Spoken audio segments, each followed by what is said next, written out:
Muy buenas amigos. No sé si os sorprenderá, pero una de las cosas que más me gusta de China son los barrios decadentes de sus grandes ciudades.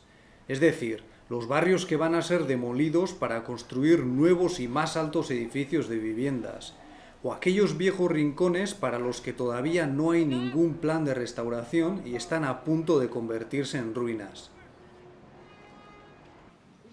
Sé que a mucha gente en China no le hace gracia que grabe esta parte de sus ciudades, porque les parece algo vergonzoso, pero a mí me atrae mil veces más que los templos o las construcciones tradicionales, muchas de las cuales han sido reducidas a un objeto de consumo turístico sin una vida social de verdad fuera del horario de apertura.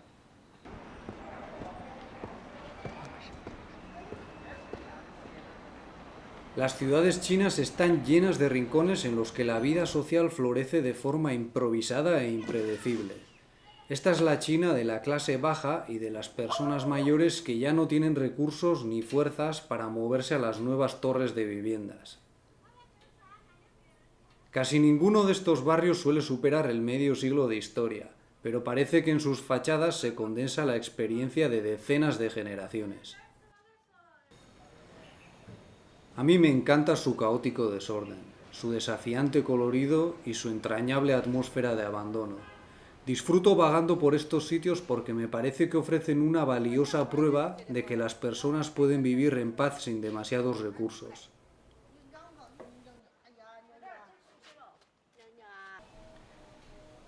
Pero también me gustan porque cuando era un chaval aluciné con el juego Final Fantasy VII y a veces me imagino que estoy en los suburbios de la ciudad de Midgar.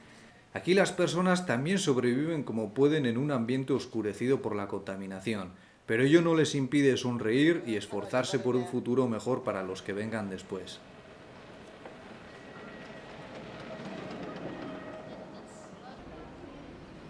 En Chengdu, cerca del segundo hospital del pueblo, hay un rincón de arquitectura tradicional que no ha sido renovado y que todavía supone el hogar de unas cuantas familias muy humildes.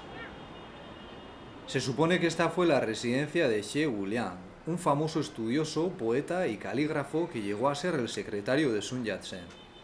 Pero más tarde, este edificio se convirtió en el hogar del personal que trabajaba en el hospital. Una vez más, da la sensación de que proviene de otra era, pero fue construido en el periodo de la República de China, por lo que es posible que no tenga ni 100 años. Este es uno de mis lugares favoritos de toda la ciudad, y lo he visitado tantas veces que ya me conocen por allí.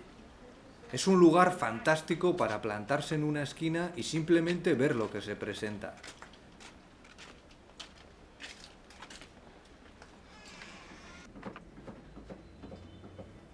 A veces me paso un buen rato mirando a los trastos y cacharros que dan forma al espacio, hasta que de pronto aparece alguien y te regala un pequeño gesto que se convierte en una memoria inolvidable.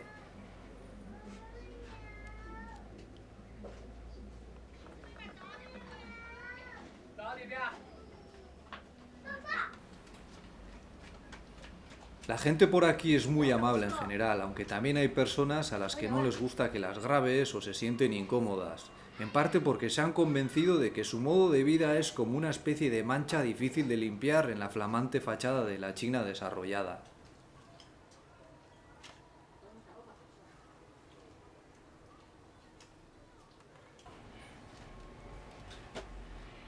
Otros a lo mejor piensan que fotografío y grabo estos barrios porque quiero denunciar la pobreza de China o ensuciar los enormes logros de este país en la lucha para erradicarla. Pero nada más lejos de la realidad. Si os enseño estas imágenes es porque quiero reivindicar su más que merecida dignidad y porque este tipo de hábitat urbano está muy amenazado por la alta cotización del suelo y por la presión demográfica que ha producido el éxodo rural. Para mí este vídeo también es una especie de despedida de Chengdu, porque ya nos hemos mudado al pueblo de mi mujer, en la vecina Hubei, aunque todavía no sabemos muy bien si nos quedaremos a vivir aquí. Eso es todo por mi parte. Espero que os haya gustado y si queréis echarme una mano con el canal, os invito a que me regaléis un me gusta y os suscribáis. Muchas gracias y hasta la próxima.